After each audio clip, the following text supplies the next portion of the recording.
So Charles Spencer walks into a room full of royals wearing a Savile Row tuxedo, carrying a folded piece of blue paper that nobody approved, and within 15 minutes, the entire carefully constructed narrative around Queen Camilla just collapsed on live television.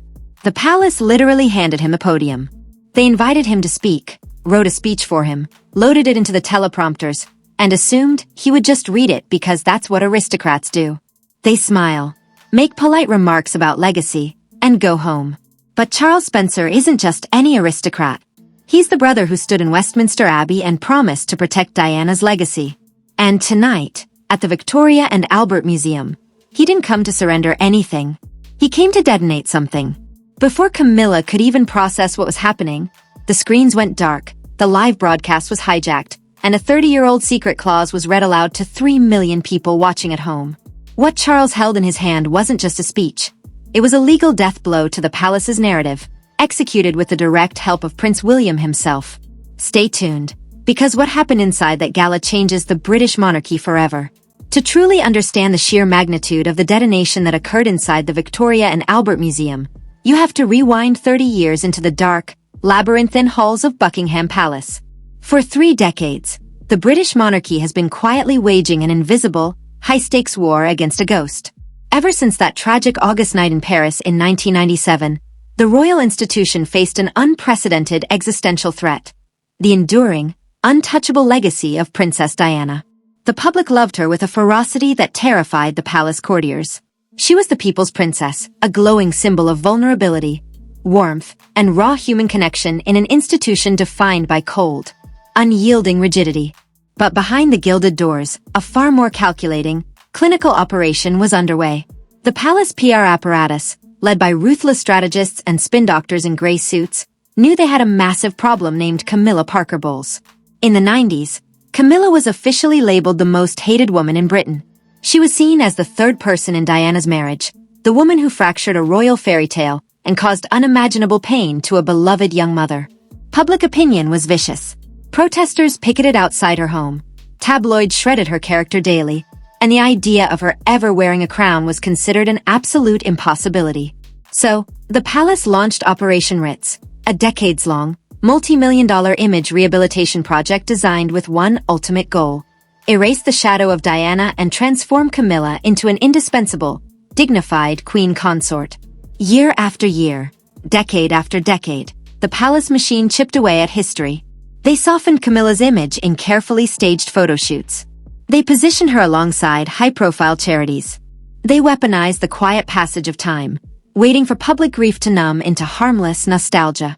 They slowly, methodically normalized her presence beside King Charles, convincing the public that forgiveness was the noble path forward. Every royal anniversary, every public appearance, every leaked briefing to the press was meticulously choreographed to project one seamless message: the past is buried, the scandal is healed, and Camilla has earned her place at the head of the table. By the summer of 2026, the palace believed they had finally won. Camilla was crowned. She was draped in the historic jewels of past queens, sitting on the throne beside Charles, surrounded by a deferential aristocracy. The crown thought they had successfully boxed up Diana's memory, filing her away as a tragic chapter in a history book that they now held the pen to write. They assumed that with enough time, enough money, and enough media control, they could dictate how history remembered the Princess of Wales. But they completely forgot about the Spencers. While the palace was busy celebrating their media triumph, an old, bitter feud was festering beneath the surface.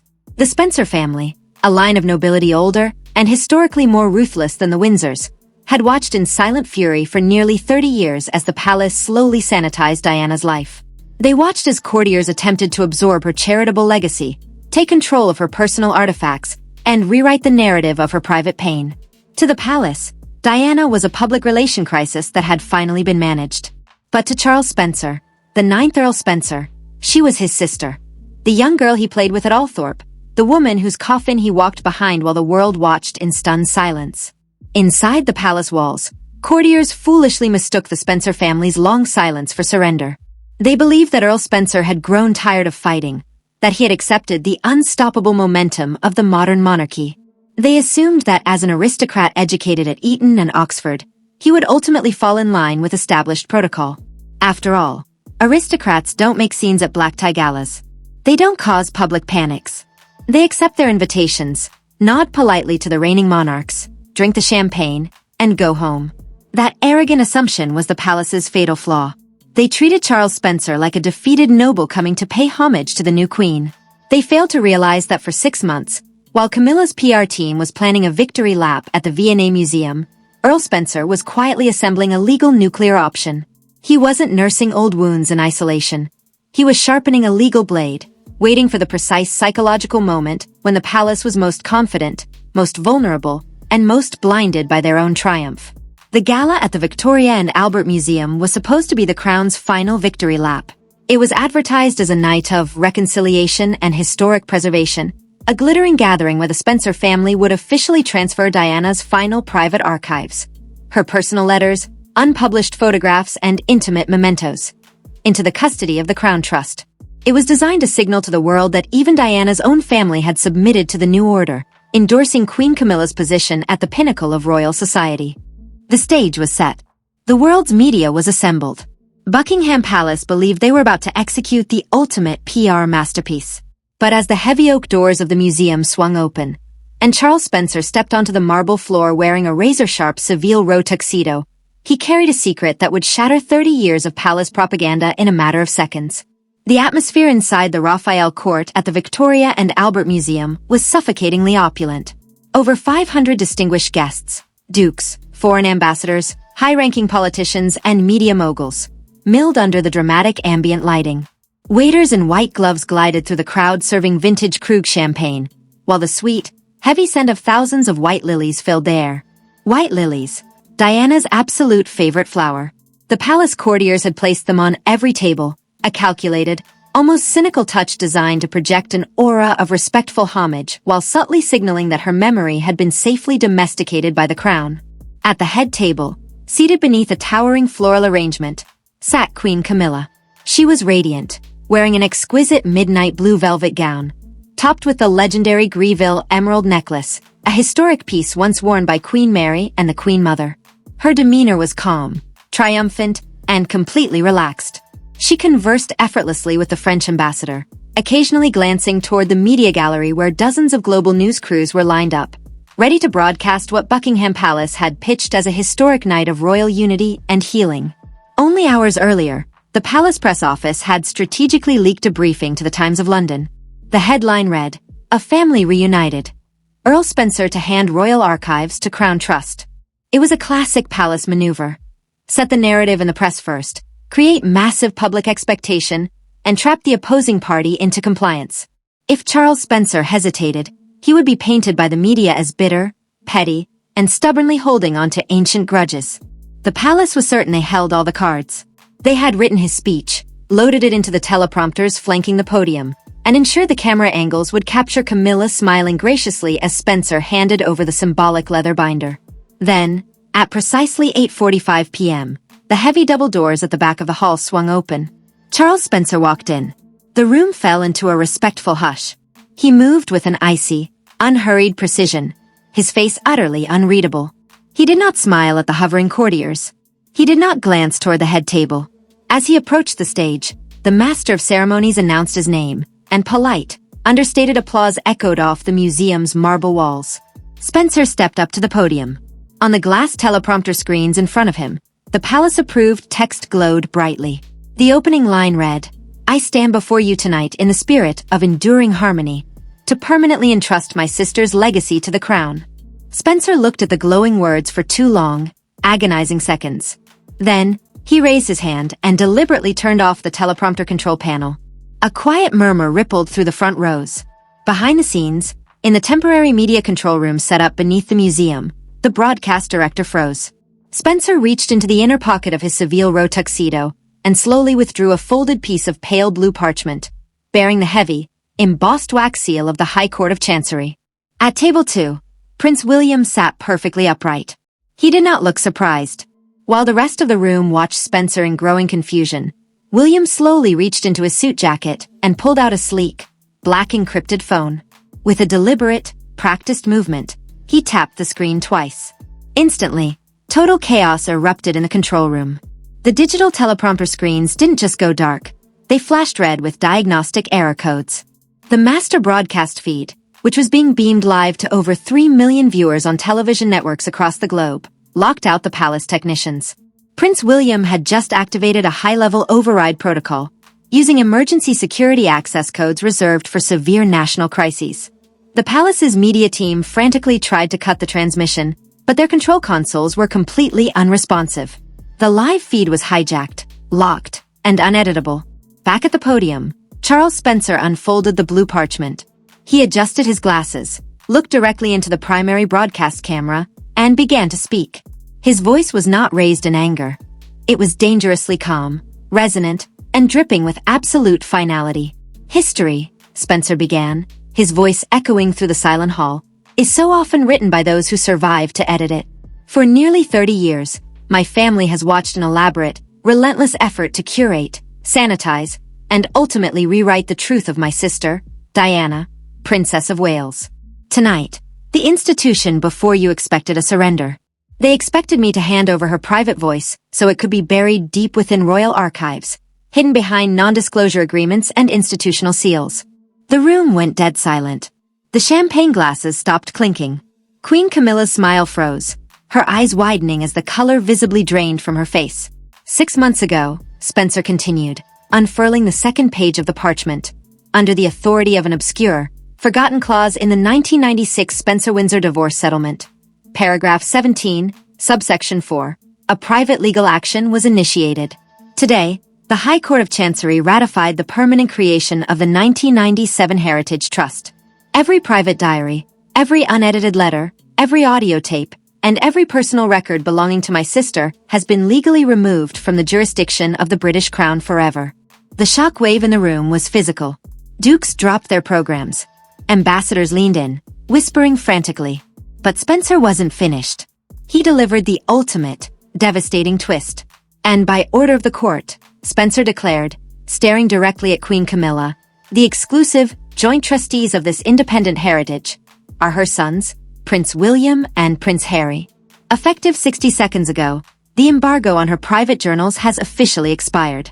Inside the hall, phones began buzzing simultaneously in the pockets of every journalist. Leaked notification pop-ups exploded across social media. The major news outlets had just received full, decrypted digital copies of Diana's personal archives. Queen Camilla sat paralyzed as a reporter in the third row opened a newly published document on her tablet, read the first line out loud, and let out a horrified gasp. The first leaked diary entry was dated August 12, 1997, just 19 days before Diana's death. In it, Diana explicitly warned that the palace would try to erase her memory, hand her legacy to Camilla, and force her family into silence. Within 4 minutes of Charles Spencer's final words echoing through the Victoria and Albert Museum, the global media space experienced an absolute digital meltdown. Across X, TikTok, Instagram, and Reddit, the hashtag Diana Unchained skyrocketed to the #1 trending topic worldwide, generating over 2 million posts in less than 20 minutes. The carefully constructed wall of silence that Buckingham Palace had spent 3 decades erecting didn't just crack. It disintegrated in real time before a stunned global audience. In the digital sphere, the reaction was swift, ruthless, and unprecedented. Investigative accounts and viral content creators immediately began dissecting the leaked High Court documents and decrypted journal entries. A prominent royal commentator on X posted a side-by-side comparison of the palace's leaked press release from that morning next to the newly released legal court injunction. The post racked up over 500,000 retweets in 15 minutes, accompanied by the caption, "The biggest PR backfire in modern history." The palace set a trap and walked straight into a legal landmine. Inside the museum's Raphael Court, the scene had devolved into utter, unprecedented chaos. The rigid aristocratic decorum that had governed royal gatherings for centuries completely broke down. Journalists scrambled past security barricades, their mobile phones flashing as they frantically dictated live updates to newsrooms in London, New York, and Tokyo. Several high-profile guests stood up in disbelief, while palace aides in formal mourning coats ran back and forth across the marble floor in visible panic, their faces pale, desperately trying to locate someone who could re-establish control. At the head table, Queen Camilla sat virtually abandoned. The French ambassador had quietly stepped back, leaving her isolated under the glare of the television lights. The massive Greville emerald necklace heavy around her neck, now looked less like a symbol of royal authority and more like a glittering anchor dragging down her public image. Her hands trembled violently as she reached for a glass of water, accidentally tipping it over. The cold water spilled across the crisp white damask tablecloth, soaking the seating cards and floral arrangements, but not a single equerry stepped forward to clean it up. Everyone was staring at Prince William. Prince William slowly stood up from table 2. The room held its breath. For years, the royal press had portrayed William as the dutiful heir, the ultimate mediator who quietly accepted his father's marriage and worked diligently to maintain the stability of the monarchy. But as he stepped onto the main stage alongside his uncle, his expression was cold, hardened, and utterly uncompromising. He didn't look like a prince taking orders from Buckingham Palace. He looked like a future king asserting total control over his mother's legacy. He pulled a small, silver microphone from the side lectern, stepped toward the front of the stage, and delivered a second, even more shocking revelation that sent shockwaves through the geopolitical sphere. For 30 years, William spoke into the microphone, his voice cutting cleanly through the ambient noise of the room. The public has been told that my mother's private papers were lost, destroyed, or deemed unsuitable for public view by Crown archivists. You were told that her voice had faded into history. Tonight, that lie ends. William reached into his pocket and produced a sleek titanium storage drive, holding it up for the cameras. This drive contains complete, unedited audio recordings made by my mother in the final months of her life, William declared, staring directly into the primary broadcast lens. In these recordings, she specifically names the senior palace officials, the media executives, and the political figures who conspire to strip her of her security, surveil her private communications, and systematically destroy her reputation.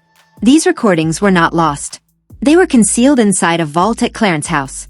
And 6 hours ago, under my direct legal authority as co-trustee of the 1997 Heritage Trust, those files were transmitted to the legal teams of the United Nations Human Rights Council and international archival databases.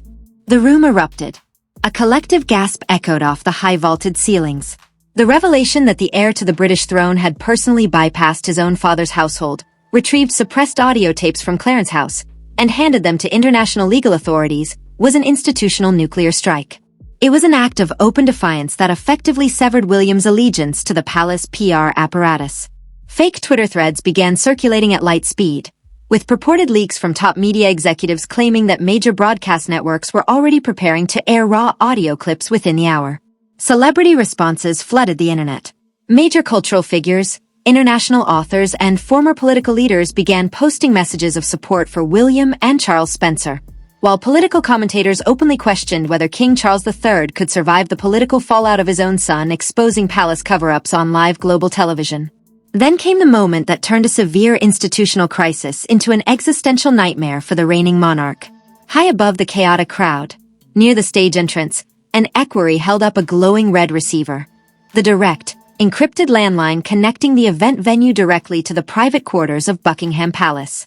King Charles III was on the line, watching the disaster unfold from his study, demanding immediate intervention. The equerry nervously approached the stage, trying to hand the receiver to Prince William to stop the broadcast. Instead of taking the phone privately, William motioned for the equerry to bring the microphone closer. He placed the heavy red receiver directly against the live microphone, allowing 3 million viewers worldwide to hear the raw, frantic voice of the King of England shouting down the line, "William, cut that feed immediately.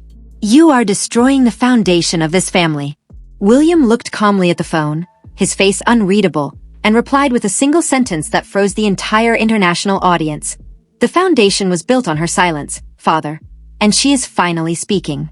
Without waiting for a response, William pressed the disconnect button, ending the call on live international television, leaving the King of England shouting into dead air while the global audience watched in stunned silence. By the time the broadcast feed was forcefully cut from the Victoria and Albert Museum, the fallout had already crossed the threshold from a localized royal crisis into a global cultural earthquake. Within 6 hours, media intelligence platforms reported over 37 million posts, threads, and videos tagged with the live event across TikTok, X, and YouTube. The digital sphere didn't just report on the drama. It split completely down the middle, igniting a ferocious, ideological civil war that dragged in world leaders, Hollywood celebrities, media moguls, and millions of ordinary citizens. On social media, the public reaction was instantaneous and overwhelmingly polarizing. millions of young users rallied behind Prince William and Earl Charles Spencer, framing the night's events as the ultimate act of filial justice. A brave, cathartic rebellion against a cold, institutional machine that had spent decades attempting to sanitize Princess Diana's memory. Viral TikTok edits showing Prince William disconnecting the phone call on King Charles racked up over 40 million views in a matter of hours, set to dramatic cinematic scores, with captions proclaiming, "The true king just spoke, and Diana's legacy is finally free." Conversely, staunch monarchist groups, traditionalist commentators, and conservative media outlets went into a state of absolute, fiery outrage. High-profile columnists for major British tabloids published emergency op-eds accusing Prince William of committed, unprecedented treason against his own father and the reigning monarch. One prominent royal biographer went on a live morning broadcast, visibly trembling with anger, declaring, "What we witnessed last night was not an act of love for a mother. It was a ruthless, calculated coup against the crown itself. Prince William has humiliated his father, destroyed the dignity of Queen Camilla, and single-handedly brought the monarchy to the brink of collapse." The online landscape erupted into chaotic, unfilterable debates. On Reddit, dedicated megathreads exploded with thousands of comments per minute as amateur sleuths, legal experts, and royal enthusiasts endlessly parsed through the leaked 1996 divorce settlement clauses and the decrypted audio transcripts. Supposed insider accounts on X claimed that palace PR executives were holding emergency midnight sessions at Buckingham Palace, desperately drafting statements to damage Charles Spencer's credibility. Meanwhile, viral threads circulating fake screenshots of text exchanges between senior royal aides hinted that several courtiers were threatening to resign in protest over the catastrophic breach of security and protocol. The Hollywood elite and international cultural figures quickly weighed in, adding fuel to an already raging fire. Major A-list celebrities, pop stars, and prominent human rights advocates posted messages of support for Prince William, praising his refusal to allow his mother's private writings to be suppressed. An international pop star posted a short, cryptic quote to her Instagram story, "Truth always breaks through the gilded cages," which was immediately reshared by millions of fans as an overt endorsement of the Spencer family's rebellion. Inside the newsrooms of global broadcast networks, from London to New York and Sydney, journalists worked feverishly through the night. Senior legal analysts brought onto live broadcasts admitted that the High Court's validation of the 1997 Heritage Trust created an impenetrable legal fortress. Buckingham Palace has no jurisdiction over private trusts structured through the Chancery Court, one prominent legal expert explained live on television. The king can issue all the royal commands he wants, but under civil law, those archives belong exclusively to William and Harry. The palace is legally powerless to stop the publication of a single word. By sunrise, major international news networks were running non-stop coverage, comparing the night's events to the historic abdication crisis of 1936. Political figures in Commonwealth nations began issuing cautious statements, with some parliamentarians openly suggesting that if the monarchy was actively concealing historical documents and waging psychological warfare against its own family members, the institutional legitimacy of the crown needed to be formally questioned in Parliament. Yet, despite the public uproar and the media frenzy, the silence coming from Buckingham Palace in the morning hours was deafening. No official statement was issued. No PR spin could neutralize the raw, unedited audio recordings that were already playing across millions of smartphones around the world. The illusion of a united, modernized, and serene royal family had been utterly destroyed on live television. And as the public waited with bated breath for the palace's next move, whispers began leaking from inside the royal household. Whispers that this public explosion was only the first phase of a far larger, far more devastating reckoning that was about to hit the British monarchy. Just as the world believed the drama had reached its absolute climax, a final, seismic revelation surfaced at 8 a.m. London time. One that shifted the entire conflict from a family feud into a full-blown constitutional crisis. A quiet update published on the official portal of the High Court of Chancery revealed something that no one, not even the most seasoned royal analysts, had anticipated. The 1997 Heritage Trust was not merely a protective vault for Princess Diana's letters and tape recordings. It contained an active, legally binding codicil, a dormant clause triggered only upon the complete public release of the unredacted archives. Under the terms of this newly unsealed codicil, signed by Diana in July 1997, and witnessed by independent legal counsel, a massive portfolio of private ancestral assets, historical artifacts, and royal real estate rights, originally tied to the Spencer-Windsor lineage, were automatically released from Crown oversight. But the most devastating detail wasn't about land or money. It was about governance. Buried on page 42 of the court filing was a joint declaration signed by Prince William and Earl Charles Spencer 6 hours prior to the gala. The document explicitly invoked an ancient legal precedent, a formal request for an independent parliamentary inquiry into the management of private royal archives and the legal standing of the Queen Consort's official role within the Privy Council. This meant Prince William had not just helped his uncle protect his mother's memory. He had actively initiated a legal mechanism that forces the British Parliament to scrutinize the internal operations, finances, and public titles of the current royal household. Within minutes of the court document going public, a leaked memo from inside Clarence House suggested that King Charles III had called an emergency council with his chief legal advisors. The rumors spreading through diplomatic channels indicated that the palace was contemplating an unprecedented step, attempting to strip the sovereign trust status through emergency legislation. But legal experts agree that any attempt by the king to overturn a chancery court ruling involving his own heir would trigger a constitutional deadlock not seen in Britain for over 3 centuries. And the tension reached a boiling point when a short, unannounced video clip was uploaded to an official, verified channel associated with the 1997 Heritage Trust.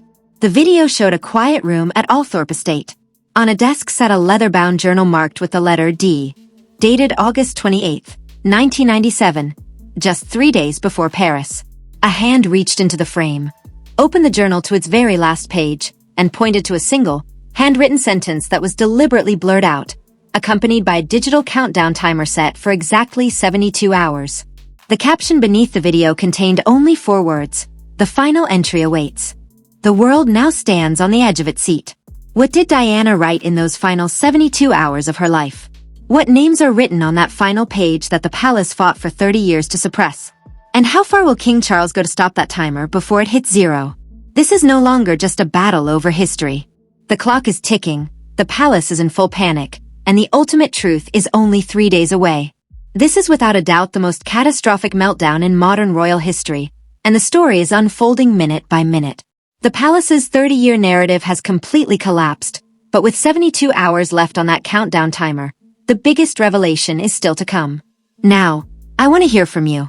Did Prince William cross the line by exposing his father on live global television? Or was this a long overdue act of justice for Princess Diana?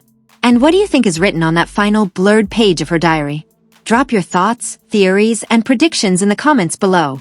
Let's get the debate going. If you want to stay ahead of every single update, breaking leak, and emergency announcement as that timer ticks down to 0, make sure to hit that like button. Subscribe to Crown Watch right now, and turn on all notifications. We are tracking every single thread of this story, and you will not want to miss our emergency drop when that final journal entry is unsealed. Thank you for watching, stay tuned, and we'll see you in the next update.